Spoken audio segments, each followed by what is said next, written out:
Ставени сме во неизвестност и при тоа никој не ни кажува кои се причините. Револтирано реагира Друштвото на ликовни уметници на Македонија, кој речиси подолг период чека град Скопје да ги објави резултатите за одобрени проекти во културата.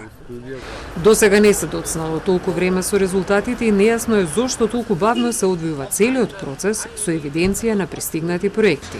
Вели Манева Чупоска. Ние не знаеме на што сме, тоа е главното прашање. Значи, ако е системски проблемот во град Скопје, тие треба да излезат во јавност, барем да ни кажа зошто има некој проблем.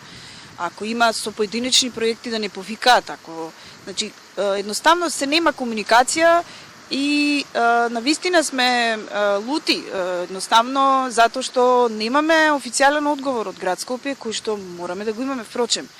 И тоа што е мојот апел и до политичарите, и до градоначалниците, и сите кои што ќе седнат на некакви фотели, да не забораваат дека работат за нас.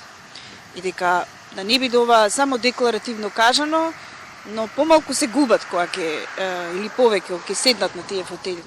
За ваквото пролонгирање на објавување на резултатите реагираше и Дирекцијата за култура и уметност дека во минатото до крајот на февруари знаеле кои проекти и со колку средства ќе ги поддржи градот. Сега се ставени во неизвестност зашто не можат да се договорат со уметниците за настапите и условите под кои ќе настапат на фестивалите и манифестациите во нивна организација.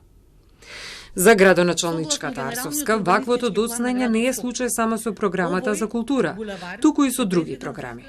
Конкретната програма не може како други години да се објави во февруари, бидејќи советниците дури на крај на јануари ја гласаа со што таа може да отпочне да се разгледува и работи дури по нејзината објава во службениот гласник, а многу други програми покрај тоа што сме веќе месец април се уште не се изгласани од страна на коалицијата СДСМ ВМРО ДПМН, со што се одложува и потенцијално се загрозува реализацијата на бројни други проекти.